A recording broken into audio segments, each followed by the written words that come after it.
Okay, well, it's 7 o'clock. Thank you for stopping in, everybody. Yeah. Kathy, Jamin, I think Kathy wanted to make an announcement or two first. Cool. Cool. Are you ready for me to make the announcement? Yeah, go for it. Okay, so the first thing that I want to talk about is just to thank everybody for coming tonight, because I think it's really cool that we have 31 people online here for a photography workshop. Jamin, I'm super excited to hear everything you have to say tonight. Michael DeYoung had tried to, he's online with us as well if you have any questions. He had tried to do the business of outdoor stock photography. And so he's doing a new online course for ASONP members. It's only $99. He needs a minimum of 10 to make it work. And it's called the Business of Outdoor Photography Short Course. Getting published and earning income with your outdoor photography.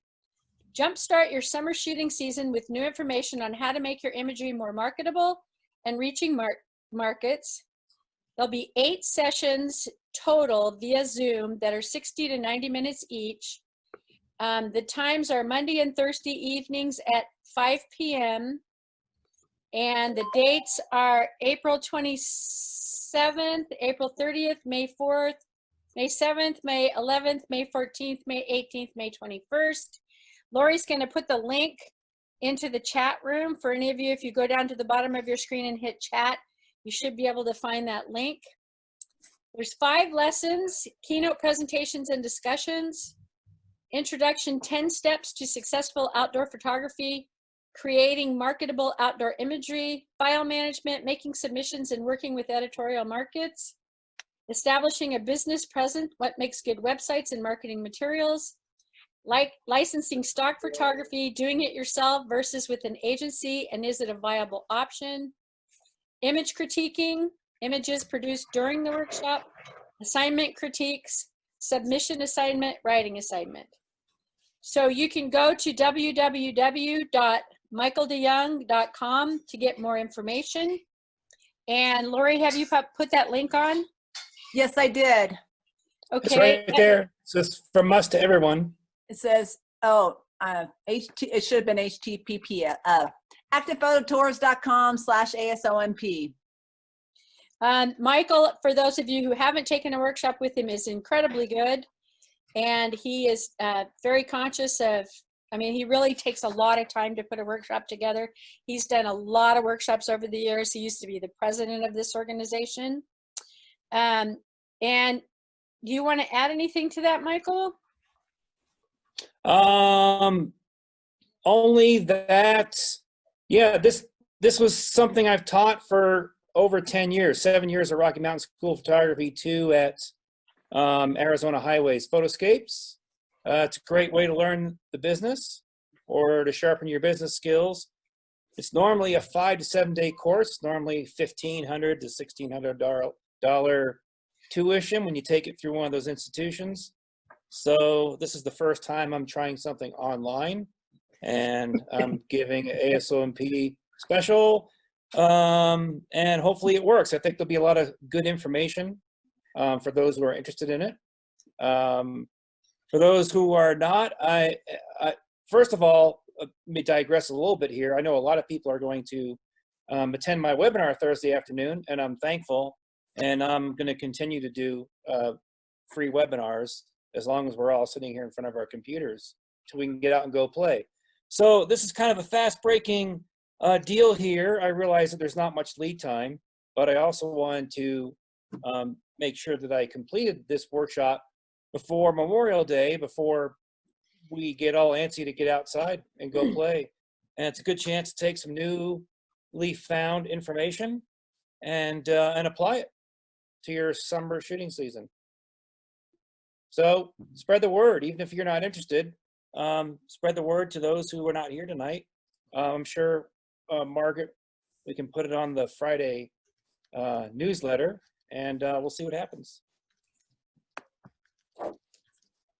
Does anybody have any questions for Michael?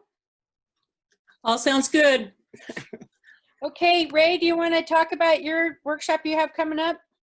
Yeah, I just have a 1-hour webinar on Monday, April 20th on focus stacking. It's going to be, I normally teach this as a half-day workshop, and I would have taught it in the spring here, but obviously we're not going to have that happen right now. So I'm going to give a condensed version of it, and we're going to just go over 3 techniques for focus stacking your images for increased depth of field. And I'm just going to put the information in the chat room here. Basically, you just need to send me an email message saying that you want to participate, and then I'll send you a link with a password, and we'll just go from there. So Ray, do you want to put something on the chat that has your links? Well, there's not a link. I'm just going to give you my email address, so anyone Okay. who's interested can Yeah, if respond to me. you'll just put it in the chat, that would be perfect. Yeah, working on it as we speak. Okay, cool. Thank you. Mm-hmm. Any other announcements that anybody else would like to make besides maybe Margaret on what's going on with Alaska Wild? I have one from Alaska Photographic Center. Unfortunately, we've canceled Rarefied Light this year. We are working on a replacement. The thought was Rarefied Light Lite, L-I-T-E, to maybe do a virtual show, or if we can get a venue in the fall for a show that's only up for a month. So, but we had to cancel the workshop because we don't know what's going to be happening by mid-July. So Thank you for sharing. I'm going to give it back to you, Margaret, if nobody else has anything that they want to make an announcement of. Okay, quick update on Alaska Wild. It's on hold right now. We were asked to wait to bring it to Talkeetna until October, so she knows she's going to be open and we get a good viewing. So we are set for June for Homer, hopefully. Next month we will celebrate Alaska Wild no matter what, probably online, but if the museum happens to be open, we'll do it there. So we'll figure out how exactly that's going to do, but we'll do the slideshows, we'll do the awards and everything virtually if we have to. Just a piece of business, if you can, please mute yourself during the presentation so we don't have a lot of background noise. If you want to type questions into the Zoom chat, I will be monitoring that, so will Jamin. Yes, if there's specific questions for the specific picture, you can ask those during the talk. Otherwise, he would prefer to do questions at the end. And with that, I think we're ready to go. We've got 39 people in here now. So Cool. Thank you, Jamin. Yeah, I appreciate the opportunity to share. Like I said, if you have a question on the image, just put in the chat what your question is. I've got a chat open so I can kind of see if anyone has any questions, but I'm just gonna kind of run through a bunch of photos, and I've kind of broken them down into different groups, and kind of talk a bit about my approach to bird photography, which is, you know, they are my favorite subject. I love birds. Started out as a birder, but, you know, photography kind of took over, and I love all wildlife, so, but birds are always going to be probably my favorite. So we'll go ahead and get started. And the first one here, this is a northern pintail that I photographed actually like a week and a half or so ago. At a local little open water that happened, and this lone male drake came in, and so I was laying on a sheet of ice for this one, and I was able to get I like to get ultra low, so I like to get just a few you know, like 6 inches or so over the water if I can. It's not always possible, but I really try, because I like to get eye level with my subject. I think it really kind of not only isolates the bird or the wildlife, but it also kind of brings you down to their world and gives you a different view of, you know, normally we're standing up when we see them. So I think it's kind of interesting to get kind of that eye level shot. So, but I really liked how that one turned out. All right, so we'll start with portraits, and I've kind of got two versions of portraits are like more close-ups of the head, and then kind of just the other meaning of that is just to kind of get the bird so it somewhat fills up the frame and not a lot of I guess of the surrounding. So I'll just kind of go through some of these. I like portraits because they often provide a lot of fine details and colors to the subject, to the birds. A lot of birds have really cool eyes and feathers and stuff around their bills and whatnot. So I like being able to capture some of that stuff. This young eagle, this was on the beach in Homer, and it was cool to just get that eye. You know, they're just a real intense eye. Again, just kind of getting into that feather detail. And when you get close like this, I tend to shoot wide open. So I'm shooting at like either if I have my 500, then I'm at f4 or 5.6, and then I've got a 200 to 500 that shoots really well. It shoots really sharp wide open at 5.6, so I use that a lot too. But when you get really close, the background just melts away, and that's what I really, really like. So that happened here, and you can see that the rocks on the Homer spit just kind of melt away. So you get a nice, really clean background. This is a Pacific loon, and this is a one of a pair that are on a local lake in Anchorage, and I've been photographing them for the last few years, and just absolutely beautiful birds. I love everything about them, and getting low here again, just getting that low perspective is key. You know, you get that red eye and just a lot of that fine feather detail. But again, this is a nice close-up portrait. There's a northern goshawk. Now this was actually a captive bird. He had a handler and a falconer. Brought him to, I think it was a Bird TLC presentation in Anchorage a few years ago. And I'm intrigued by the northern goshawk, and this was a really beautiful bird. So I took an opportunity here for a couple of portraits, and I liked how this one turned out. So this is a swan pretty recently. And again, like oftentimes what I look for when I'm culling images and going through my set, I look for stuff that's a little bit different, because I may rip through and have 6 or 7 of a burst that are all really, really similar, and so sometimes I'm looking for something that's a little bit different, whether it's a feather out of place or open bill, or something that tells me that it's got some unique characteristics to that particular photo. I liked this one because it was preening, and those feathers are just coming up just a little bit. So this was a nice close portrait of this bird. It's just beautiful. This robin came in really close, and I was hiding, so it didn't see me, but I was able to get a nice portrait and get all those fine details around the eye. And I can probably, if I zoomed in, I could probably see myself in the reflection of the robin's eye. But again, I really like getting those fine details in the feathers. And I always leave room. I should mention that I try to always leave room in front of my subject, so whether it's a bird or it's another mammal. I try to always leave some sort of space in front of the bird, whether it's flying or whether it's walking or just sitting there. I like to have that space for it to kind of look into or walk into or fly into, or whatever the case may be. I think it adds to the composition rather than just centering, having everything right in the middle. I like to offset things when possible, and there's certainly a case for center compositions, but in cases like this, when it's kind of a side profile, then I want to try to make room in the beginning or in front of the bird. This was actually down in Florida.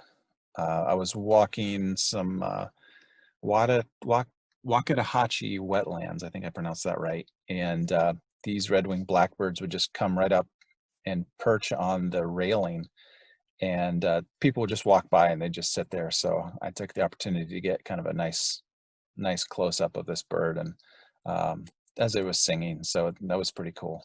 But again, at this close, the backgrounds just melt away when I open it up. So this was, I took down my 200 to 500. I shoot a Nikon. I've got a D500 and a D850, and the Nikon 200-500 works really well on both of those cameras. And at close range, just the backgrounds just melt away at 5.6. And so that brings a lot of really nice isolation of the subject. You get this nice, creamy, smooth background that really just pops out your subject, pops out the bird really, really nicely.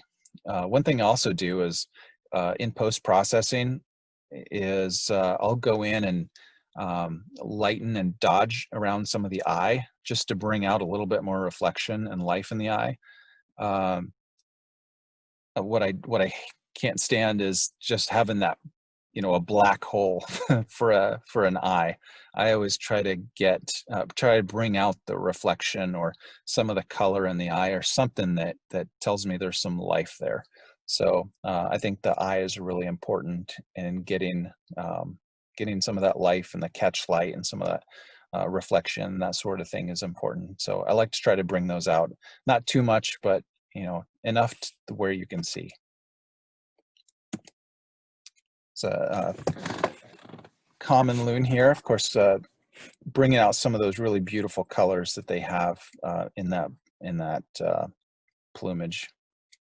I love seeing that. I love the one of my favorite things about loons is the patterns that that the water droplets make. When they pull their head up, I think it's just so beautiful. This one doesn't have it quite as much as some of the others that I've seen, but I still really like this one as a portrait. So we'll get into some of these what I call portraits that are not quite as close, not cropped, so more full body type portraits. Again, a lot of my approach to bird photography is to get something a little bit different and get something that's not just the bird sitting on a branch. So some of these are, birds singing or flapping wings or something, or interesting light or something like that. So something is usually catching my eye. But sometimes it's just a bird. Once in a while, it'll be just a bird sitting on a branch. Birds are beautiful anyway. So, but in this case, this is an Arctic warbler, and this was up on the Denali Highway, and this little guy was sitting on a branch and just started fluttering his wings, and it was a really great opportunity for a nice, interesting photo. And you can see a little bit of rain that was falling. There was a rain off and on up there the few days that I was up there, so you can see a little bit of rain coming down, which I think is pretty cool. Can I interrupt, Jules? Did you have a question? See your hand up. Kathy Dottie is asking if I use spot metering. I did use spot metering until actually fairly recently, and now I use matrix metering. And it was actually because North Country Gallery, I don't know if a few of you probably know who runs that, Steve Perry. I watched a video of his, and he was talking about metering and whatnot, and saying that he uses matrix metering. So I decided to try it, and I really liked the results that I got from that. So I switched to matrix metering, but before that I was doing spot metering. Jules had his hand up. I don't know if he has a question or not. But Okay, you can type your questions in the chat and I can see them. So if you have one, just yeah, okay. So I'll go. This is Willow Ptarmigan, and it was nice of this bird just to sit here. Nice clean background again. That brush just kind of melts away from the background.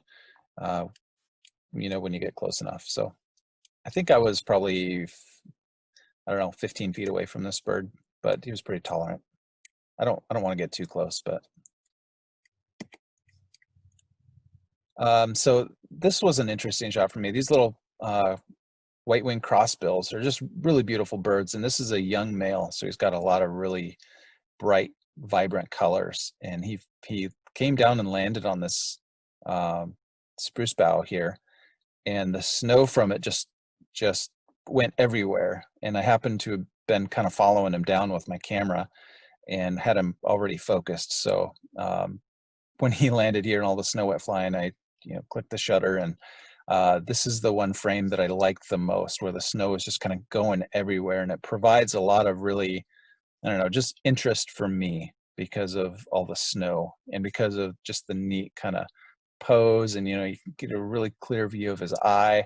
And I think I should mention that when I'm focusing, a lot of times I'm using a single point focus, and especially if the bird is fairly like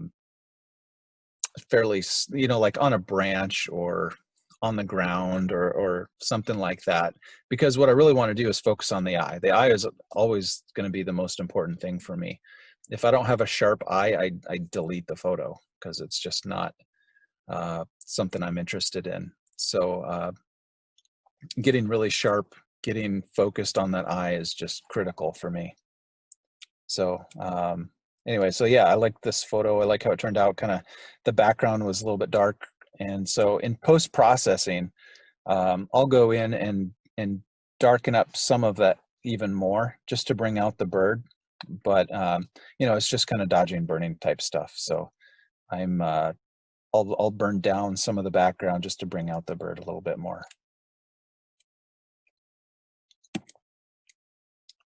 Here's your over-the-shoulder singing yellow warbler. This is pretty classic. I love yellow warblers. I love their song. I love just the bright, vibrant colors, and to get one singing, I just love that. So I had to include that here. But yeah, the warbler songbirds in song while they're singing, one of my favorites. I love trying to get them in mid-song, and early spring, is the best time to do that, and kind of just sitting and waiting and waiting for these birds to, you kind of figure out, if once you sit somewhere for long enough, you kind of figure out where they're going to go, and if they favor certain branches and whatnot, you can kind of figure out where they're going to be and kind of be ready for that. One thing I do is I'll anticipate kind of where I think they're going to go, and so I'll pre-focus there. And the reason for doing that is because oftentimes if you can kind of have a pattern or be noticing patterns, then it gives you a better idea of where they might be. And so it might be the it might be the reason you get the shot or you don't get the shot if you pre-focus, because they can land on a branch and be gone in a split second. And they might do something cool in the meantime. So, whether they've got a bunch of bugs in their mouth or something like that. So being ready for that moment is critical. I love getting interesting light, especially if that light happens to land on their head. I think that just really adds a lot of interest and dynamic to the shot. So this is a little northern water thrush, and the light here was just coming through the trees. It was early morning. The light is coming through the trees, and it just hit this bird's head just right. Lit up the eyes like that, kind of lit up some of the back area like that. I did a little bit of dodging on the underside of the bird, and in Lightroom, I kind of brought up the shadows just to kind of see a little bit more of that detail. But yeah, this bird was just landed here on this kind of interesting, cool looking perch here and gave me just this look. And, just with that light, with that really interesting light that I got, I really liked how this shot turned out. So that's one thing I always look for is lighting conditions. And so early mornings, late at night, or not late at night, but, evening light and that sort of thing I often avoid middle of the day shooting unless it's kind of overcast. Then you can kind of get out there and, you know, kind of get some interesting stuff. All right. So American three-toed woodpecker. Again, it's kind of a cool perch. It's got some of this moss. It's got some of this lichen and whatnot on this thing. So that's another thing that I look for, is kind of getting them on a, you know, looking for kind of that interesting perch. And I try to avoid man-made stuff as much as possible, but you know, there's always a chance that you're going to find something really, really cool, like a great gray owl or something like that, and it's going to be perched on, you know, some man-made structure. So, but yeah, I always look for kind of something a little interesting and something with some texture and color and that sort of thing. So, and then when I'm culling images, when I'm choosing which ones I want to use, you know, once again, just, you know, focus on the eye, showing off kind of the interesting plumage, or, you know, some sort of interesting pose, or the way it's turned, or the way its head's turned, or something like that. A lot of times, well, most of the time, if I've got a bird that's got his head turned away, almost always I'll delete it, because I want that engagement. I really am looking for that connection that you get with the eye. And so if a bird is flying away from me, or walking away from me, or just even looking away from me, those are deletes. And usually anymore, then I don't even click the shutter when that happens. So I really liked the light on this gray jay. So it was an evening. This is up actually above Anchorage Powerline Pass, I think, that area. I was out looking for moose and came across a few gray jays, and the light was beautiful, and they were landing on these hemlocks. And anyway, it was fantastic. So when the light's right and things are right, you know, you just kind of switch gears and take the opportunities that come. So here's another singing bird. Again, these are all just portraits, you know, just the bird's not necessarily filling the frame, but it's pretty close. So, but they're all, I think, have some unique qualities to them. And another singing bird, which I love. And this is, I believe this is a gray-cheeked thrush. It's a young bald eagle. He was watching salmon swim by, and they were all the salmon were, you know, they were pretty much just dying. They had all already bred and everything, so they were spawning, and he was just waiting for easy pickings to pull up. But it was a really great opportunity. I was laying on the beach, and he let me be there, and so I got this just really cool look with the background behind him, and it was raining, of course, which is really cool for me because I love getting rain or snow or something in the shot. And so a little bit of atmospherics, I think, just really, really works well. So I was really happy with the raindrops that were coming down here.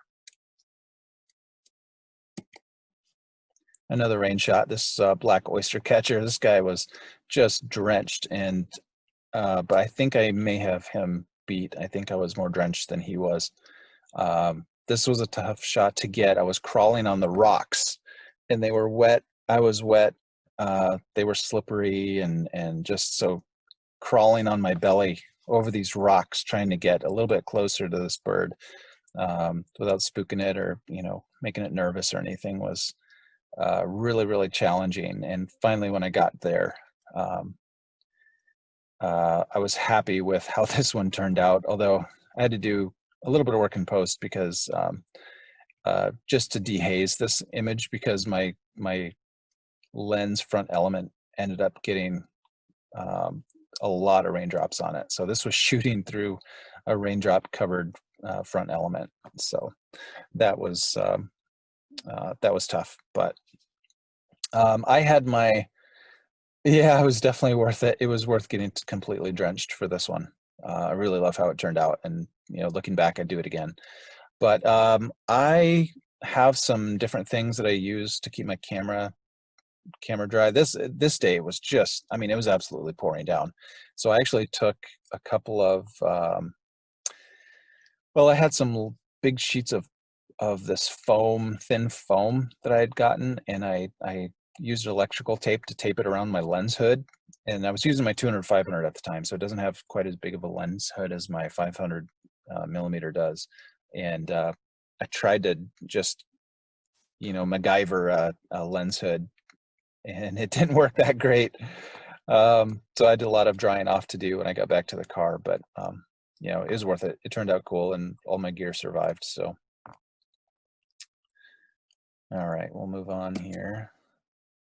There's a boat-tailed grackle. It's in Florida.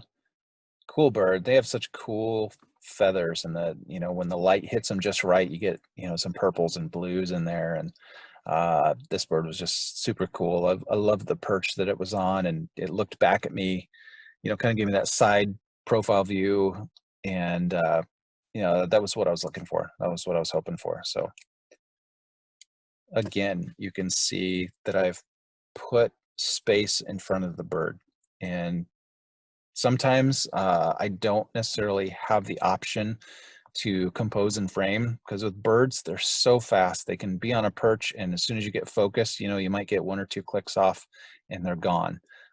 So oftentimes I'll default to a center point focus. Actually, lately I've been raising it a couple of notches above dead center. It's still center, but just raised up a little bit, and just to get a little bit more of the branch or whatever it is. And then, if I need to crop a little bit, I can. But if the bird is sitting there, if it's given me the opportunity, then I'm going to do my best to compose in camera and get that space in front of it. But I don't always have that opportunity, just because of the nature of these animals are flighty, and you don't get that sometimes. So so some of these are cropped post, and some of these are cropped, or some of these are composed in camera. And this guy, this was a cowbird. I can't remember exactly what this was. I had notes on it, but this was down in LA. I got sent down to work in LA. Went down for a Adobe Max conference, and had a day to shoot and kind of check out the city a little bit. And so I found a few parks to go to, and got some funny looks as I was laying on the grass with my camera photographing these birds. But I loved the eye on this little guy, and how his feathers were just kind of drooping here, and some of the background colors really worked for me. So I really liked how this one turned out. And this is a bush tit, and this was another one from LA. It's a really pretty bird. Something different than we get up here. So that was nice to kind of get something that was unique, and that I don't get to see all the time. This is, of course, Stellar's Jay. This is in the fall. So another thing is I love fall because it provides such beautiful background colors, and especially for Stellar's Jays. They're such a beautiful bird anyways, with their blues and their blacks. But to get them with those oranges and yellows in the background just really, I think, complements their plumage, and it really brings them out. And I think that's really beautiful. So I was really happy with how this one turned out. Getting that fall fall leaves in the background to just really pop this bird out. All right, this is one of my favorite subjects, backlit. I love backlit birds and wildlife. You can tell on this mallard, this is a really common subject. They're here all year, and often go completely ignored. But one day I went to Westchester Lagoon after work, and the sun was setting, and this guy was just swimming in front of me, and I got some just beautiful rim lighting around him, a little bit of light coming off the eye. This is one of the few times I would make an exception for the head turned away from me. It's not completely turned away. I'm still getting a little bit of a profile, but it's a little more turned away than I'd usually allow. But I really liked how this one looked, and I liked the bouquet here So I like how this one worked out. But again, I'm shooting low in a really uncomfortable position, trying to, you know, make the most of the opportunity that I had, and I'm really happy with that one. So another one from LA. This is an American coot. You can see the sun, late afternoon sun was right behind him. So getting that rim lighting, it can be sometimes hard to focus when you're shooting into the sun. So sometimes you need to switch to manual, or at least have, you know, manual automatic available so that you can dial that in if you need to, because depending on what lens you have, it can kind of hunt for focus shooting in the sun. So it can be a challenge for sure. But here again, you can see the eyes. I've brought out a little bit of the highlights there in post, just because I want those eyes, you know, I want to connect with that bird through the eyes. So it's a common loons on a local lake early in the morning. This must have been like 4:30 or something in the morning, and the rising sun just really lit up this lake. So I got these really beautiful golden tones coming off the water through the fog, and this bird and its mate came in and did some, just, you know, performed beautifully. They were just incredible to watch and observe, and got some cool photos out of it too. So yeah, backlit silhouettes, anything like that. I just love that kind of stuff when I get some really beautiful color in the sky, and you know, that golden light or anything like that. This was down in Homer, and this is a little least sandpiper, another backlit. And what I liked about this one was that the sun was lighting up all this seaweed, and causing that to just kind of glow, this golden glow. And so again, you can see the rim lighting around the bird, which I really like, and brought out a little bit of the highlights in the eye. I think I darkened down some of the background in post on this one, but it didn't need a whole lot of that. So this is an osprey. This is in the late evening last summer, and this guy was flying around, and when it landed there, of course I was just thrilled with how that turned out. So another kind of silhouette. You get a little bit of the detail in the feathers. You can see a little bit of that, a hint of it, but which I like that a little bit more than just a black silhouette. I like being able to kind of get a hint of those feathers and some of the plumage, but you know, kind of having that silhouette, I think, really works for me, especially with the colors in the sky. That was just magical. So a lot of the times it takes getting up super early, especially in the summertime, or staying out really late. And sometimes I do both. In the summertime, you know, in June and stuff, if you can get to some places, there are some key places that I have learned. I've staked out my areas. I kind of have figured out my areas, and there are some key places where you can get the sun going down, like between mountains or lower mountains. And when the sun gets there, it starts glowing red, and that is my favorite light to shoot in. Just that really red, rich color light is just gorgeous. This is a shot I had in my mind for a year before I was able to realize it. And of course, the sun's coming through the other side, spruce trees in the distance behind it. And this was a tough shot to get because my camera was having trouble focusing through the light, but I was able to kind of make it work, and I like how it turned out.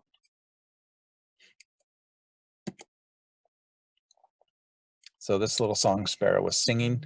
I was busy shooting harlequin ducks, and this guy popped up on the rocks and started singing. It was early in the morning. The light was just coming up and hitting our area.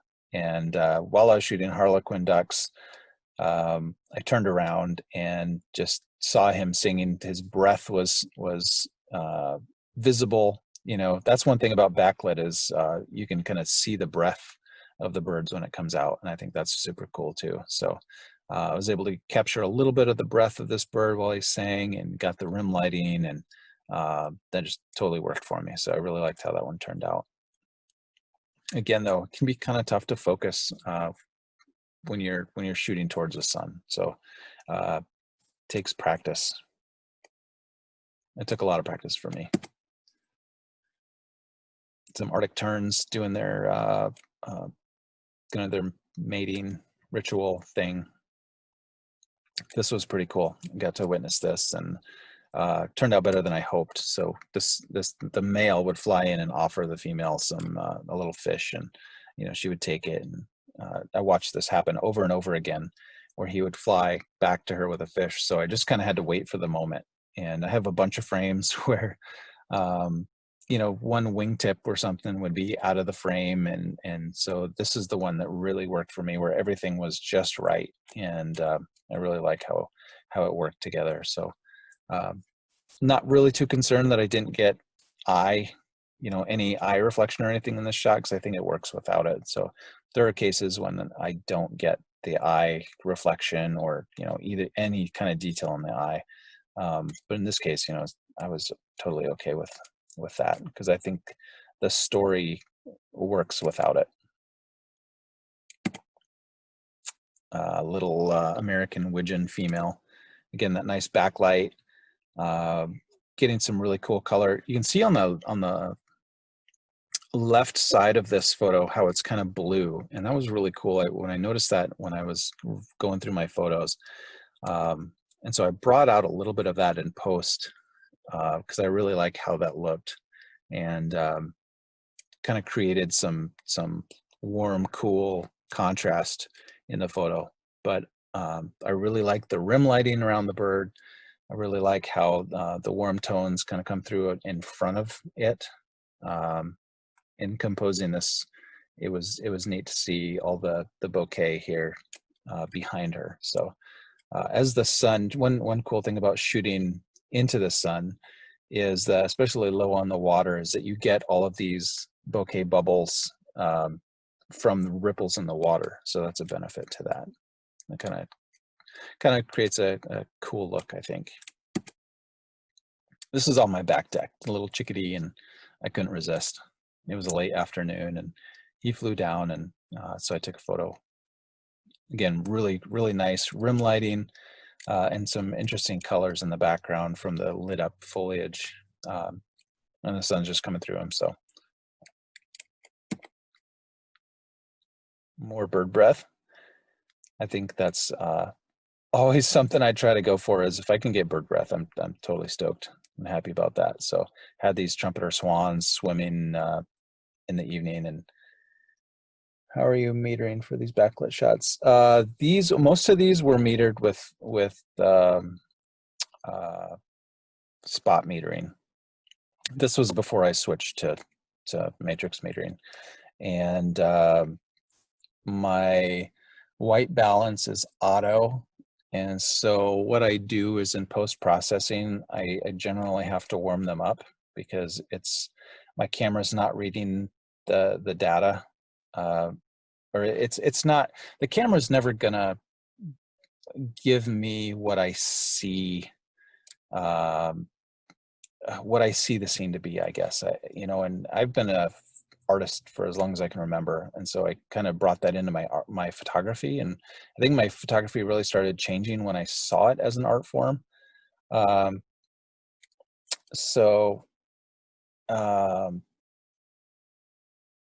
don't know. I think I totally lost my train of thought. Sorry, I read somebody's comment, but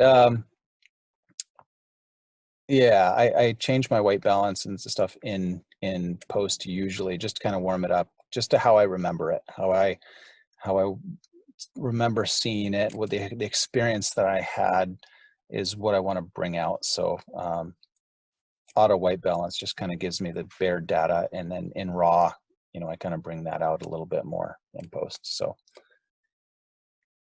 what does spot metering do for you, and when should you use it?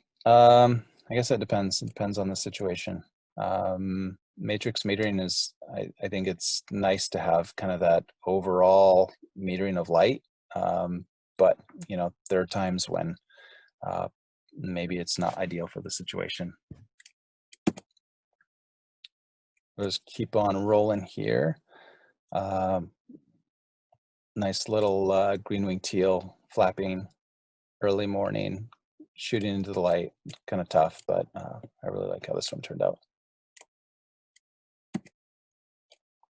This one is a Western wood pewee, and he was up on this snarl of a branch with all this lichen and moss and everything, and the light was coming through. This was late evening in the summertime, and anyway, this turned out.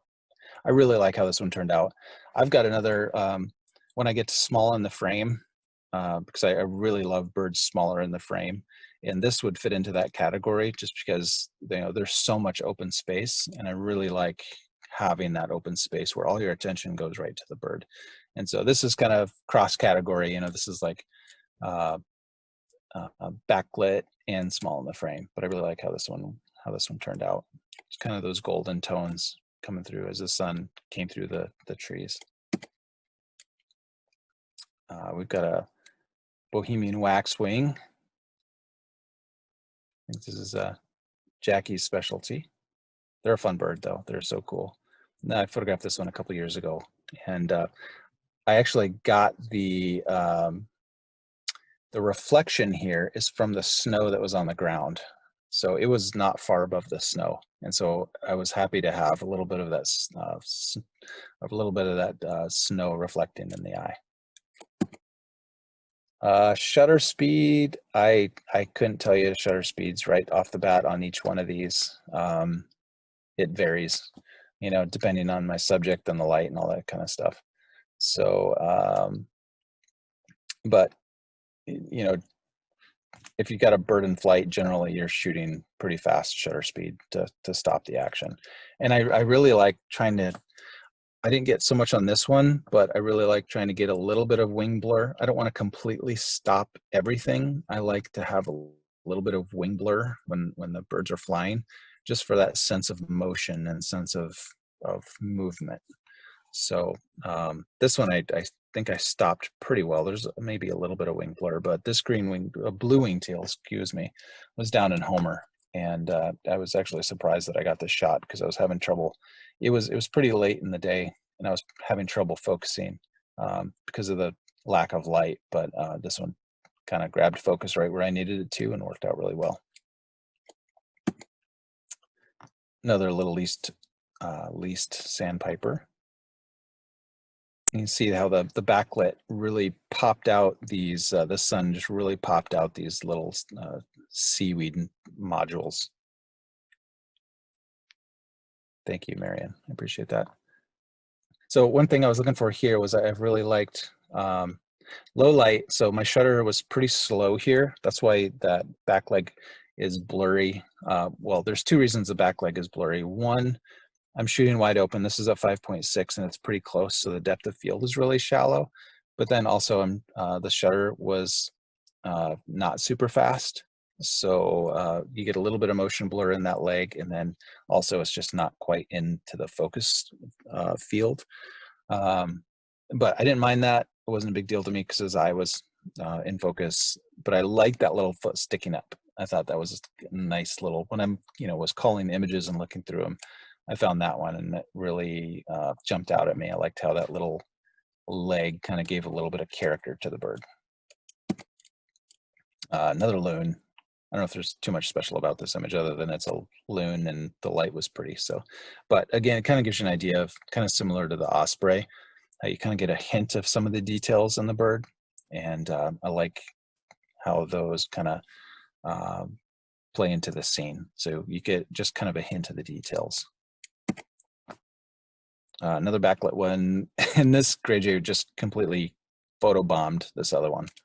But I like how this one turned out with the different colors in the background. Just kind of on the left side, the sun was coming through the trees, kind of lighting up that, and the other side was kind of blue sky with some trees a little bit further away. So it kind of created these really neat bouquets here in the upper corners.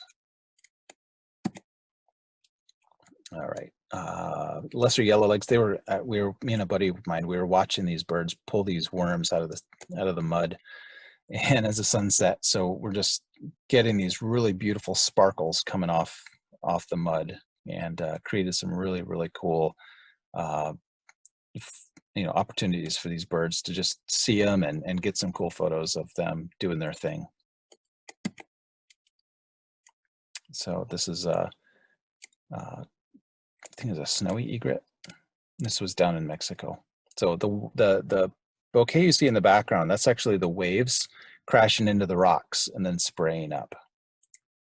So I thought that was pretty cool. Plain subject, Canada goose, Potter's Marsh, sun's coming up, and it just kind of lit up the whole scene. And I wasn't sure about it initially, but I kind of worked it in post and liked how it turned out. So sometimes what you think might, be a throwaway photo kind of works. Another one from the set with the lesser yellow legs, excuse me. And this is some of that red lighting. So the sun is just about to go down, and I found a spot. I found this bird who was kind of chilling out with one leg up, and kind of had to crawl. I'm crawling through the mud, so I'm getting fairly muddy at this point.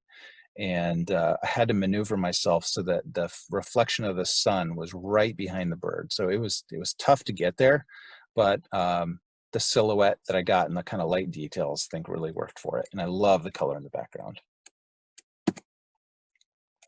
Cormorant, this is in LA. Just gives you an idea of the, more backlight. I wish I could have gotten a little bit lower for this bird, but I like what he's doing. He's just kind of drying off his feathers. Another green-winged teal. Again, when you get low and you get that backlight, you get all of this sparkles and bouquet that comes off the water. And I think I'm just about done with backlight, and we'll move on to something else. Mallards, this is the snow. Snow in the background kind of created some cool sparkles and some other stuff. Gotta love sparkles, right? All right, so I'm gonna get into shooting low. So this is a perspective that I really love. Folks that know me and have shot with me have pictures of me on the ground, and it's kind of my thing. I like to get low. So I've got a bunch of stuff that I just, I like it. I like ducks low. I like shorebirds low. If it gets on the ground or in the water, then I try to get low for it. So get on the bird's plane, get on their, get to their perspective, and, get eye level with them.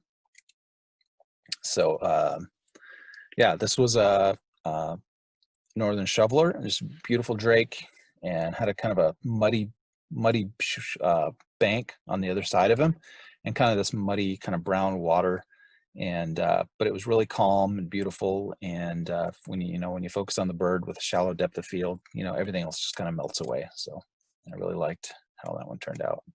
He really pops out, I think, here. Is it greater yellow legs? Doing a little fishing. He's looking for grubs and whatnot. So I like the for this particular image, I liked the water that was spraying out. So when I'm culling images, again, looking for something a little bit different. And this is the one for me that was like, oh man, I really like that. Even though they're a little bit blurry, but it gives a sense of motion, kind of tells a story that, he's been fishing, his bill just came up out of the water, and all this water's kind of spraying everywhere.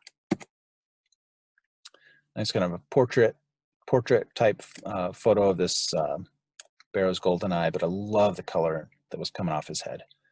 You get some of the water droplets on its back, and so shooting low just really isolates your subject so nice. The background just completely melts away and blurs out, and you just get to isolate. You just get to, all the attention goes to your bird, or whatever it is that you're photographing.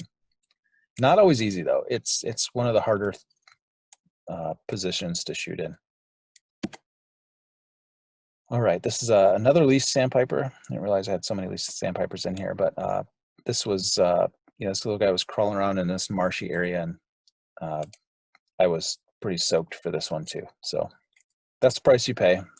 Sometimes you get wet, but I kind of figure I would rather get the shot and go home drenched and wet and miserable, then, because I can always take a shower later, than to regret and not get the shot. So I don't know. That's me.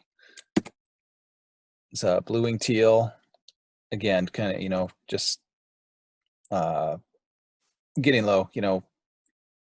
It doesn't really matter what kind of day you have. If you have a overcast day when you're low like this, it doesn't really matter. You're not shooting into a gray sky, and you don't get a gray reflection in the water. You get the background, you get the reflections in the background going into the water, and even on a gray day, I think even on a gray day, you get the nice colors, and sometimes even better colors than you might get with more harsh light. So I actually prefer shooting water level on more of a flat light day. This cute little duck. He's going for that bug. That one was a fun day. So some of these shots can be kind of difficult, especially when the ducks move faster and I'm, laying on a shore where it's tough to move and maneuver my camera. This is just a Mallard Duckling. So nothing too fancy.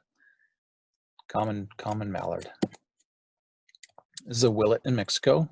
Laying on the beach for this one, so I was really working hard. But I like the tones that it picked up in this shot. Here's the interesting thing about this one for me was the water is dripping off the bill. I thought that was really cool. Got some of these nice purpley tones in the bird's head and kind of a little bit of water and stuff kind of accumulating on the top of his head. This is a surf scotter. This was on the Loon Lake. I was actually waiting for loons because I'd seen them earlier in the day, and I went to photograph them, and they were not to be seen anywhere. There was no loons on Loon Lake, but surprisingly enough, this surf scotter swam by. So no, I'll take what I can get. Yes, I do shoot handheld most of the time, even with my big lens, although it kills my arm. But when I have a few things that I've been trying. I've got a monopod with a gimbal on top that I use sometimes for my big lens. When I'm shooting my 200 to 500, it's a lot lighter, so I handhold that all the time. I never, hardly ever would use any kind of a tripod or anything for that one.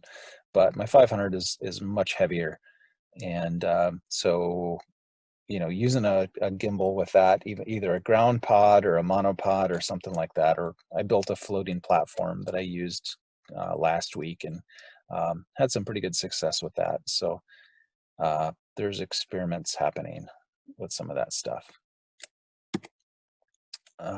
Grouse, this was last year, grouse lek, sharp-tailed grouse.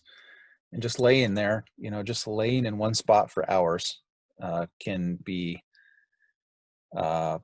challenging, but in the end, when you get the shot, it's worth it. So it's a lot better than standing in one place for hours, I guess. These guys are cool. They'd stomp around and they sound like little jackhammers as they went around in circles, and just really fun. Beautiful morning light here. The background, I got some cool spruce trees way off in the distance, but they're still in the shade, so I got these really cool duotone look to this one, and I just kind of really loved how that one worked out. American Widgeon. This is probably the most beautiful American Widgeon I've ever seen, and getting low for this one really worked out. I've got a spot that I kind of go to where I know ducks are going to go, and I'll put down a tarp. So when I'm getting low, I use either a tarp. I have a small tarp that I'll put down, or I have a yoga mat that I'll use as well, and it's kind of depending on the situation. But I put those down to kind of keep dry and keep from getting too muddy. If I know I'm going to be in one spot, then I'll put down this stuff and just kind of hang out there and see what comes in. Sometimes I just get muddy or wet, but if I can help it, I put something down. It's a little semi-pollinated sandpiper. This is actually in that same marsh where I got drenched after the least sandpiper. Semi-pollinated plover. That's what it is. They're so cute, cute little birds. This was a pelagic cormorant. Came into Anchorage. This is a young bird, and I had to. This was a challenge because every time it went down, I would move, and then when it came back up, I'd just be still.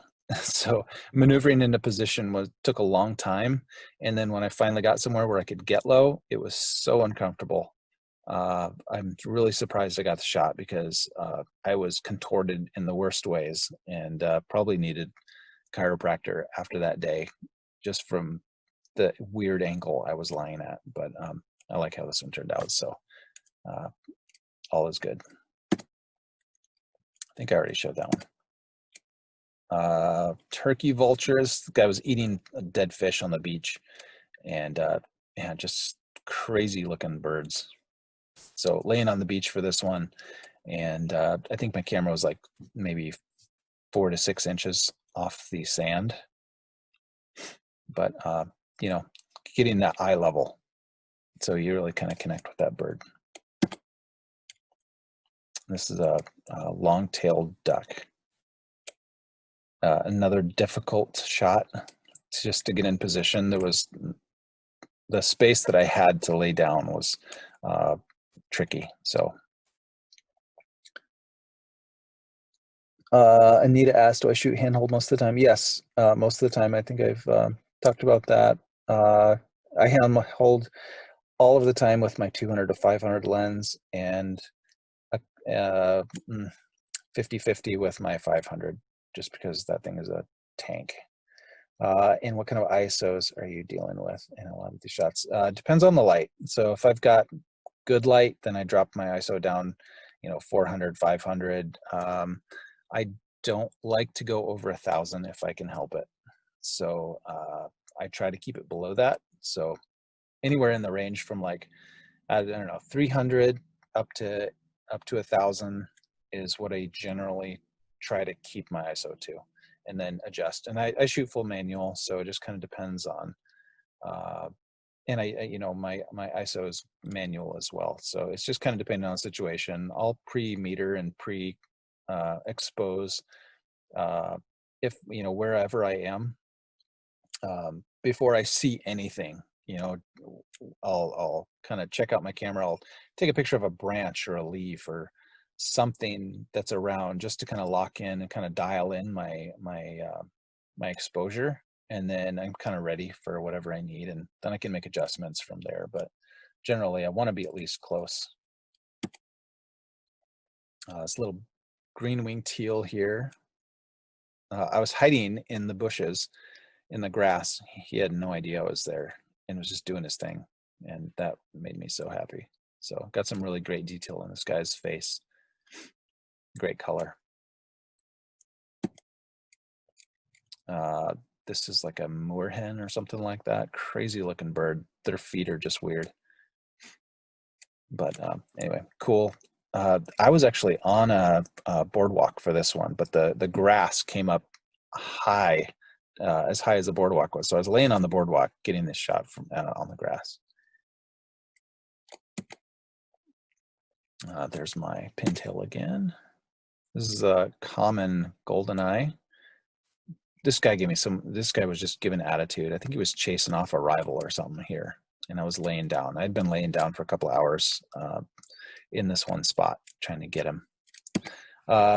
Locations, I generally don't share my locations, but there's a couple of good places. Potter's Marsh is a great place. Lots of birds there. Westchester Lagoon is a great place. Lots of birds there, and those are fairly common places. Other than that, I tend to I've got some spots that I kind of don't share a whole lot of, because I like to keep those places to myself, I guess.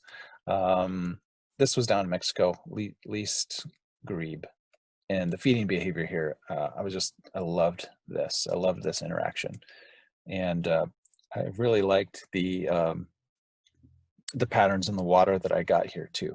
So this one to me jumped out at me, when I'm calling my shots. It's like, ah, yes, this one. Thank you. Thank you, Kathy. This is the resident redneck loon in Anchorage. He just, being low for this particular shot when he started flapping made me happy. Getting the eye there.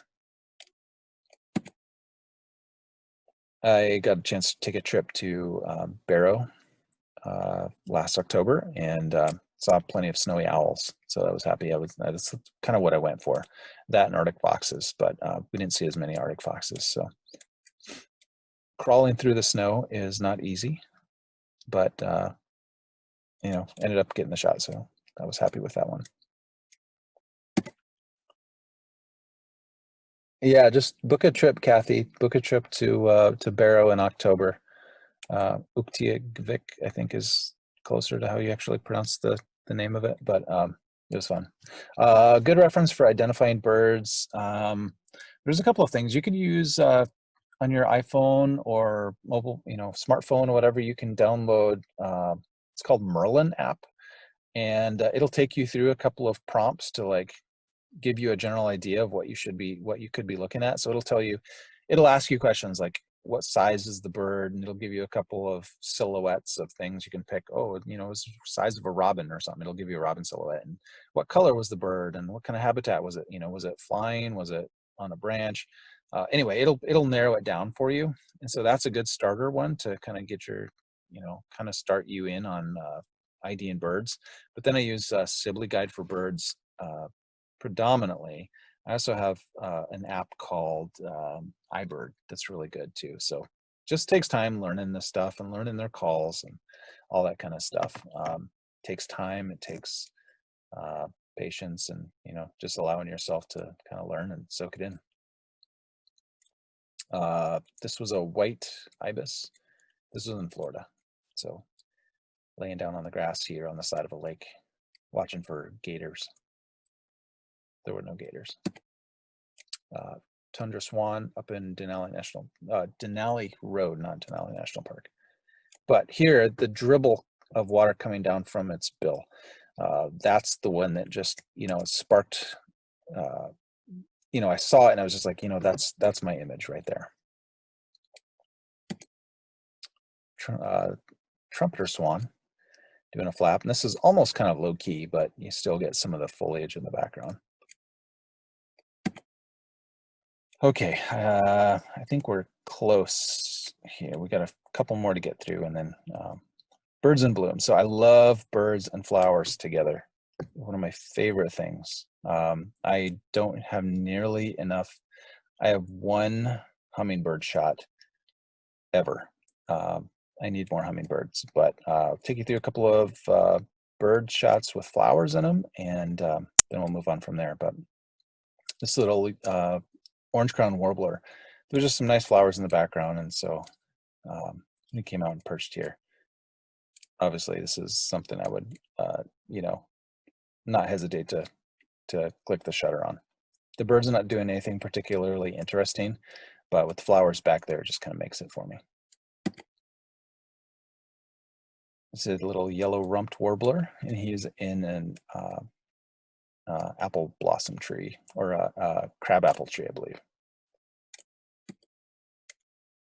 And I think this is, a lot of these are going to be crab apples. The birds seem to like to be in there. Dark-eyed junco singing his heart out in a crab apple tree. Gotta love that. Savannah sparrow, another crab apple tree. I love the little yellow patch on their forehead, or on their eyebrow. Again, in post, I bring out a little bit of the eye shine just to kind of draw some of the attention back to the eye. But I love the colors. I love the colors we get in here. This is a Wimbrel. This is a Denali Highway, and this the loop in there was just blooming everywhere, and so I just kind of had to be patient and wait for it to walk by one of these lupin patches, and I just got lucky here with this one.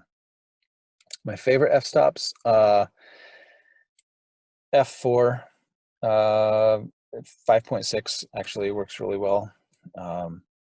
I've found that on my 500 millimeter, that 5.6 is a little sharper than f4. So I've been shooting 5.6, and it's still, you know, it's a fast lens. So it's still giving me really nice bokeh. So I probably shoot 5.6 most of the time. What do you actually do in post to bring out the eye shine? I will do a brightness adjustment layer, brightness and contrast adjustment layer, and bring the brightness up quite a bit. And then this is in Photoshop after I've done, you know, some stuff in Lightroom, and then I'll go in and just paint that into the eye.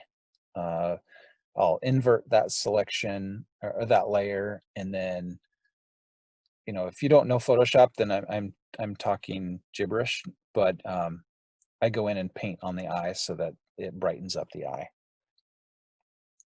I do some post-processing classes for like bird photography and wildlife photography, so if anybody's interested in that. Fox sparrow, some more crab apples. I love when crab apples start blooming. So I start looking for birds. Looking for. I have a few places where I go where I know the crab apples and the birds are going to be around. So getting them to pose in it is the hard part. I think this was actually a rosebush of China that I found, and I heard this little guy in the brush below it, and just had to wait for him to pop up. Little white crowned sparrow. Again, really shallow depth of field here. Alan, yeah, I pre-focus a lot of the time. So if I think it's gonna pop out somewhere, I just observe it, you know, and wait for it. And then, yeah, just kind of, sometimes I fast draw if it pops out somewhere I wasn't expecting, but I'm already pretty close to focus. If I've pre-focused, all I have to do is kind of move over and shoot it in the new position. So often I'll just kind of shoot it in a general area, so it's focused. Yes, I do use back button focus, but I'll focus somewhere, at least somewhere in the vicinity, so it's really close, and then my camera doesn't have to do as much searching, and it's usually a pretty fast lock on once I get it. Little Savannah sparrow. Golden crown sparrow. This is we got some wild roses here in the background, and this is in my neck of the woods here in Eagle River. So I've got some spots where these guys will just pop up, and they're just, in the spring, they're just singing their hearts out, and I know where to go to just kind of get those. You know, oftentimes there's just these big patches of wild roses, and they'll just sing around those wild roses. It's the best. Getting up into the mountains, these rock ptarmigan, it landed right in this patch of these really pretty flowers. So, you know, obviously that was something that I wanted, and had to maneuver around a little bit, kind of sneak and crawl over the rocks to kind of get what I wanted, but it was totally worth it. A little dark-eyed junco. I love just kind of getting when the light hits the eye just right, and you get a little bit of that color coming out of the eye. That one actually could be a portrait, qualify as a portrait more. Another white crowned sparrow, more flowers. I'll just kind of run through some of these here a little faster. And I mean, you guys got the idea. I like birds and blooms, so. Fireweed here, this is up in Hatcher's Pass, where you got a golden crowned sparrow up on this rock, and they're up there everywhere. So this is not a hard shot to get up in Hatcher's Pass. You just kind of find a place where these birds are numerous, which are everywhere. And I think this was late August, as the late July or August, as the fireweed are in bloom, and you know, you just kind of get to a spot. The Savannah sparrows, they'll perch right on top. Again, this is Hatcher's Pass too, and they'll perch right on top of this fireweed. Makes for pretty cool photos. So I found this little Wilson snipe just deep in this forget-me-not patch. I think that's forget-me-not. But anyway, I really loved the flowers. I really love the angle in, thank you, Kathy. How, he's just buried in the sea of flowers here. So I really liked it. And so I got a little wet, I think, for this one. Because he was across from this little creek, and so getting low meant I had to get into the creek. So another rock ptarmigan here with a little bit of fireweed behind him, and I just had to wait for him to kind of make his way to where the fireweed was in the background. So I kind of anticipated where he was going and got in place and hoped he did what I thought he was going to do, and thankfully he did. And so I ended up getting what I wanted out of that. And here, the American tree sparrow, they would come and sing and perch on these lupin, and sometimes these lupin were like the highest thing that, on the tundra. So it wasn't hard to get them to perch on the lupin and get them singing there. Everything else was pretty low. All right, and another white-crowned sparrow, another apple blossom. And there we go, there's my hummingbird shot, my one and only hummingbird shot. This was down in Mexico. Okay, so let's go through some, talk about birds in flight. This was a brown pelican down in Mexico. More kind of, it's almost kind of backlit there. But the sky was what I really loved here. Kind of getting kind of more of a silhouette in the sky. Northern pintail, and I'll tell you that I've kind of experimented a bit with focusing here, and I think where I've gotten to is, and I may play with a little bit more stuff, but oh, good night, Michael. Looks like he's taken off. But I tend to use, when a bird takes off, I use group focus, and I have a couple of methods that I can use on my camera. I can switch my thumb from one button to another to get either single point or group focus. So that's what I do. When something takes off, then I switch focus to group focus from single point focus, and then I can usually, not always, but get the shot that I was after. So let's go through a few flight shots. This great egret down in Florida came in for a landing. Early morning light, so it was really beautiful, nice light, and the background was not lit up yet, and so created some nice contrast there. A little short-eared owl just took off from a fence post. Got some cool light, nice background. Again, group focus on this one. This little, excuse me, northern shoveler, I just couldn't think of the name, popped out of the water. So this was a tough one. I spent a couple hours with this bird, and I'd kind of learn his behavior. He'd just pop out of the water, and I could tell what he was going to do. I was kind of figured out that he would kind of bob his head a little bit before he took off. And so just kind of knowing that behavior, I was able to hold down the shutter the moment he would take off. And I got some of him just popping right out of the water. This one was just, a few seconds after getting out of the water. So you still got a lot of that drops and stuff. But I would say that watching their behavior and kind of learning that and learning what they're going to do is really important. Yeah, wings. I love blurred wings. I don't know how we're doing on time, but hopefully we're okay. This is really late evening as a sun. This is red sun type stuff. Like this is okay. They extended it. Thanks. Thanks. This is this guy took off, and the sun was just about to go down. So I was getting this really red light coming off this bird. So I was really happy with how that one turned out. Sandhill cranes, evening sky. If this was like a gray sky or a blue sky, I probably wouldn't have even taken the photo. But with the colors that were happening in the sky that evening, these guys took off, and so I made that.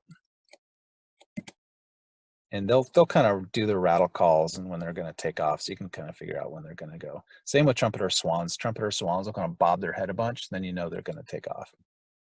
Ducks, you have to know the species. This is American Widgeon.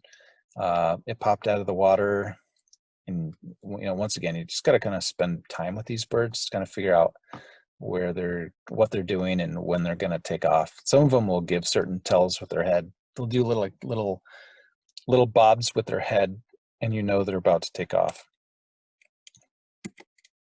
This is an Anhinga. There is just kind of a strange bird, but pretty cool. He's coming in for a landing. They had all these down in Florida. They had all these rookeries where just a bunch of birds would be on these rookeries. And you walk around this boardwalk, and there'd just be hundreds of birds around. It was like a bird photographer's heaven out there. Another shot I was able to kind of, this was like half luck, half anticipating. I was focused on this bird sitting on a branch, and then it took off and hovered just off to my left, or just to the left of where I had him focused on a branch, and hovered there for a few seconds. But all I had to do was move over. He was pretty close to where I was already focused, and so I was able to lock focus on him as he hovered here right before he dove into the water. So I was super happy with being able to nail the shot, getting a little bit of wing blur like I like.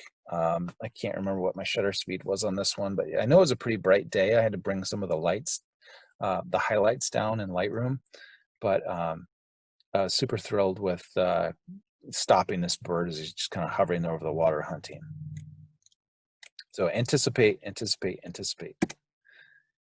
I got lucky with this shot. This bird was just kind of sitting in a tree, and he kind of took off and then circled around and landed in a tree just 20 feet down. So it wasn't much of a move, but he took off and did this arch over, and kind of got this high key look as it flew. So I was super thrilled with that. Again, I think I used group focus for this one. Most of my shots are group focus. These black-bellied whistling ducks would come in. This was in Florida, and they would come in and land on the deck railing, and you could just follow them in with lock focus, follow them in, and it wasn't hard to know what they were going to do. So I just had my focus ready. I was watching this duck come in through my lens and had focused on him the whole time, and then he came in and did his landing maneuver, put his gear down, and I just snapped away. So this one was a pretty easy shot to get, actually. Brown pelican in the evening. Love that late evening sun. This was in Mexico. These birds, right before they would take off to their rock, they would do a little bit of fishing before going to roost. And this is a great frigate bird, and it is heading to roost. So late evening, sun is down, these birds are taking off, going to call it a night. So I got a cool silhouette out of this one. This is another one I was anticipating, and I think I wore my arm out waiting for this guy to take off. I thought he was going to take off half a dozen times, and he never did. And I was lucky because I was almost going to put my camera down, but I decided I would stick it out just a little bit longer. And finally he took off, and I was ready for him. Little green-winged teal, one of my favorite ducks. And this one really worked out really nicely. So anticipated this one, finally made it happen. Followed this cattle egret in as he was coming in for a landing. So just I had group focus on. I had already kind of I'd already gotten my exposure right, and so I was just basically walking around this boardwalk and photographing all the birds that were around. So just kind of group focus, locked on this bird as he came in, and nabbed a few photos. I like the way his wings are spread out and his feet are up, though. This was cool. This is a northern hawk owl.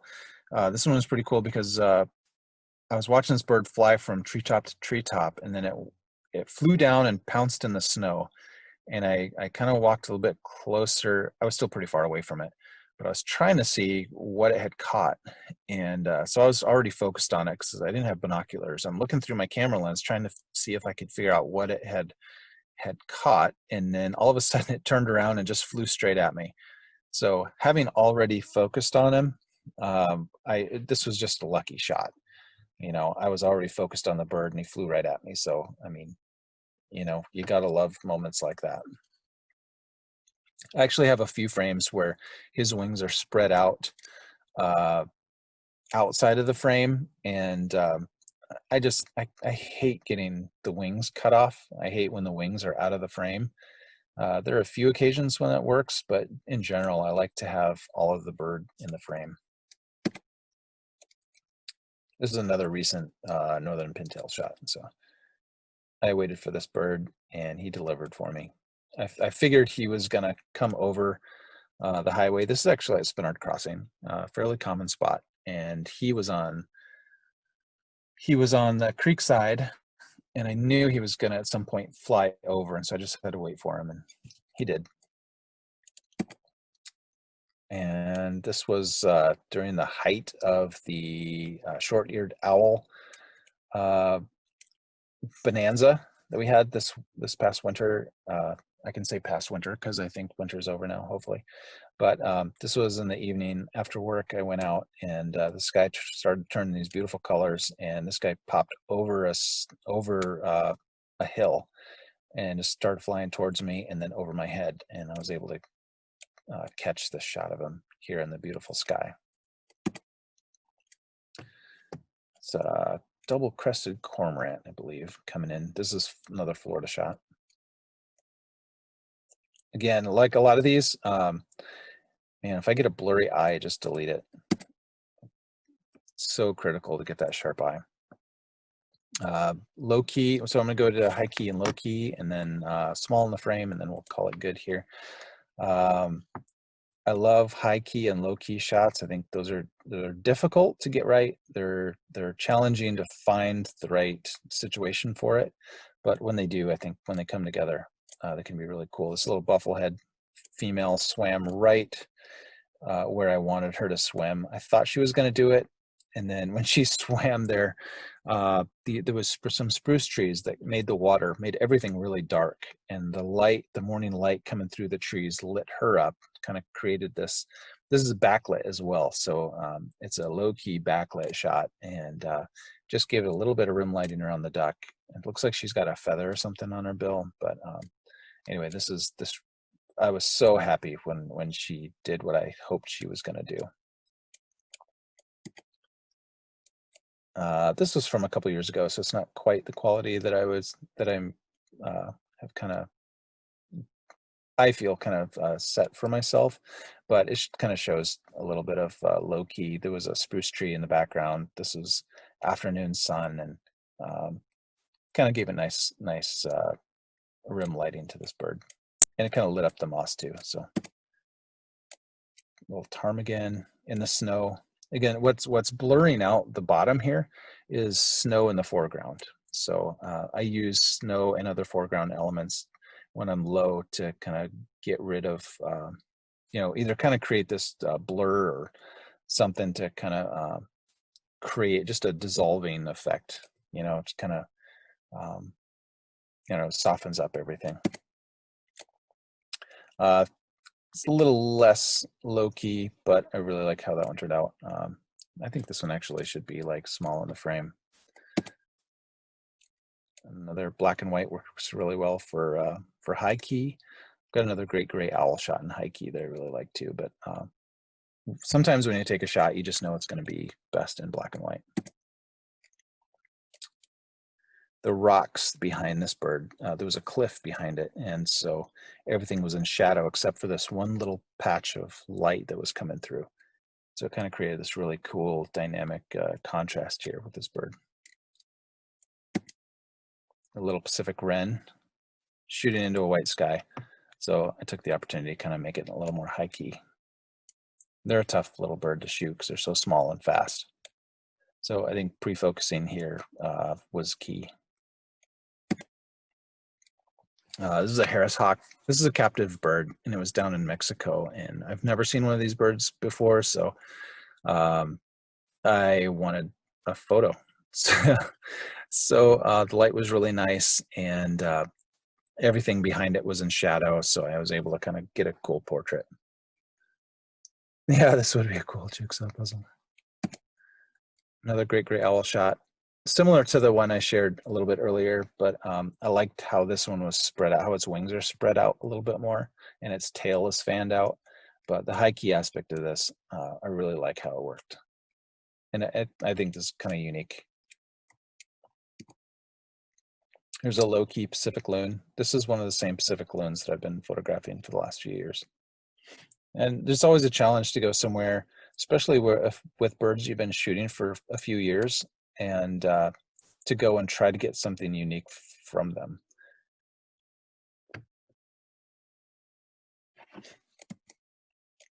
Another high-key image of willow ptarmigan. Him scratching like this was cool. So there we go. There's the great gray in black and white. I knew this was going to be black and white when I took it. Yeah, high key is so fun. Low key, least bittern, early morning light. Everything else is like way dark, but there was like this little spotlight on this bird. Another snowy owl. Interesting story on this one. Actually, I did a podcast recently in Wild and Exposed where I talked a little bit more about this image. So for the sake of brevity, I won't go into the whole story. But if you want to know it, you can listen to the Wild and Exposed podcast. We talked a little bit about what happened with this image. And this owl is sitting on a doghouse. So if you want to know the story on that one, check out that podcast. Let's see. Yeah, Wild and Exposed podcast. You can just Google it and it'll show up, and then you can listen in. This guy was right in between a couple of houses. There's a snowbank behind him. This is another one in Barrow, but this is in like the most suburban part of Barrow where there's houses all around and you know, all kinds of stuff. And I just waited for this bird and it took off and, you know, got the shot. All right, small in the frame. This is the last segment. And this is something I've been experimenting a lot more with, getting, you know, not necessarily getting up close and letting your bird or wildlife fill the frame, but kind of telling a little bit more story with and giving the critter a little bit more open space. And I've been having a lot of fun with that. And so I'll share some of these. This little red pole. This is a one from last winter. Kind of gives you an idea of like the openness and the vastness, you know, of where they find themselves, you know, where you can find these birds. A little rain doesn't hurt. So a little white-crowned sparrow with a little rain coming down. It gives you a sense of, you know, the openness of the space, I think. This is a recent one. It's a little American dipper. He was out on this ice shelf. All behind him goes this little creek. This quiet little creek goes way back into the woods. And so I think this was F4 here. And so everything else just kind of melted away, and you've got this bird just illuminated by the late afternoon sun. And this one really worked out for me really well. I love, because, you know, all the attention goes to the bird. Everything, you know, that's your focus. And then you've got all this empty space kind of, you know, with some interesting colors and whatnot. So Singing in the Rain, I love, this is one of my favorites from last year. Little blackpoll warbler singing in the rain. Rain, I think if you can get birds in the rain, adds so much atmosphere and interest to your shot. Another snowy owl, smaller in the frame. Up there, what's nice is in October, especially the sun, it's just, you kind of get golden light all day, and that's pretty cool. So your sky, like pretty much all day, your sky is, you know, kind of orange and pink and whatnot. You don't ever get like that blue sky. So really cool opportunities for some nice photos. Little Merlin taking off, trying to go grab some lunch. I couldn't get closer to this bird but it ended up working out. I really liked how this one worked. Kind of gives you an idea of the country and, you know, the openness of the terrain and whatnot. So he was just going up to take off. Again, culling photos when I'm looking at this one, and then, you know, wing position. I'm looking at the head. I'm looking, did I get focus on the eye? Did I, you know, is there any catch light in the eye? All those things go into, like, you know, if I'm throwing away an image or if I'm going to bring it through post-processing. Northern Strike. Normally, I'm not too big on like just blue sky shots, but I think in this case it really worked because it was such a cold day. This was like, I think January, and January is cold, and you can see all the hoarfrost on this branch, and I think it just kind of worked to really give a really cool cold look to this photo. So I didn't mind the blue sky in this particular case. Yeah, I think there's even some hoarfrost on the bird. A little sparrow singing his heart out. This is a Lincoln sparrow. So just perched here, and a lot of open space again. Oh, I did include this one again. I showed this one earlier, but backlit Western wood pewee, open space. This is a short-eared owl. I think the sun was just going down, and this guy started flying around here, and so really small in the frame, but I think it tells a story of, you know, where this guy was, and you know, it's hunting, and it's, you know, it's high, it's hunting, it's, I don't know, there was a lot of story here for me, and I love the color in the sky, and I didn't mind that this, you know, that I didn't have a close-up shot of this bird. Beautiful little Swainson's thrush, one of my favorite birds. When you can get them isolated on a cool perch, man, it's just the best. And I didn't need a close-up shot of that. You know, I liked having that open space. Another American Dipper. This is from fairly recently. And there's snow in the background, so I was able to get this really clean image. The pink down towards the bottom is the reflection of the branches that are above the snow on the top. But I didn't get any of that. The water kind of distorted it a bit, so that I ended up with some pink at the bottom, but I didn't mind that. This is a little Townsend Solitaire, and I liked its perch. I liked everything that was going on here with where it sat down, and again, didn't need to be close for this one. One of my favorites, another short-eared owl, really small in the frame. You know, you can make out a few details. You can tell where the eye is and whatnot, but it just kind of tells a story of the vastness of this area it's hunting, and the you know, there's no bushes, there's no nothing. It's just kind of hunting this open snowy plain, kind of a dreary sky in the background. Kind of like the mood of this one. And then we got a little nuthatch surveying its surroundings here. Again, trying to tell a story. I think that's one of the good things about small in the frame, is it helps you convey the story of whatever you're shooting. And then this is a little crossbill. And I like this one because I liked all of the spruce cones in it, and the falling snow, and everything just kind of worked out really well. My only thing I would change about this one is if this bird was a male, like a brightly colored male or something, just to kind of give a little bit more of like ornamentation to this tree. But you know, she's beautiful anyways. So that's it, guys. I'm on Facebook. You can find me on Facebook, Instagram. Here's all my links. Flickr. I do YouTube tutorials, and I also do some outings where I record myself out. I'm working on a couple right now. And then 500px, if anybody's on 500px, you can find me there. But these are my links. And so follow me if you're on any of these. And yeah, I think that's it for me. Does anybody else have questions? I know we've done a whole bunch of them through the presentation. Yeah, thank you, Patrick. Any questions? Jamin, I had one question. Yeah. What shutter speed did you use for some of those raindrop or snowflies? That is a good question. Let me see.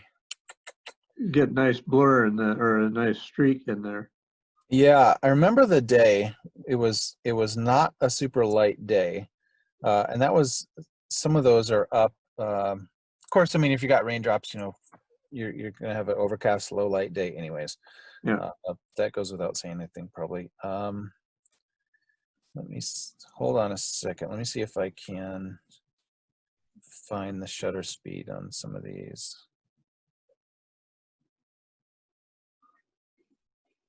Let's see.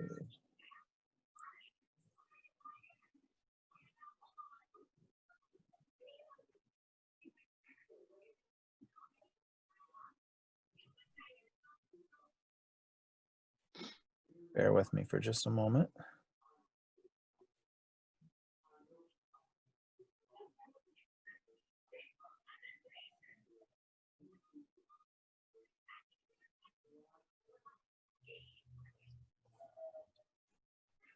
Okay, so Oh, okay. this one, the Blackpoll Warbler, my ISO is at 800. I'm at 500 millimeters on my focal length. Let's see, my aperture was 6.3 actually on this one, and my shutter speed was 640. So not a super fast shutter. Yeah. A lot of these, when songbirds are stationary, you don't really, you know, you can get away with even 500th of a second on a lot of these Okay. birds when they're just sitting there. Of course, when you move, you're gonna get them blurred out. But Yeah. you know, stuff like this where they're singing, that's the thing that you want, anyways. Right. So Okay. Thank you. yeah, you're welcome. Any other questions?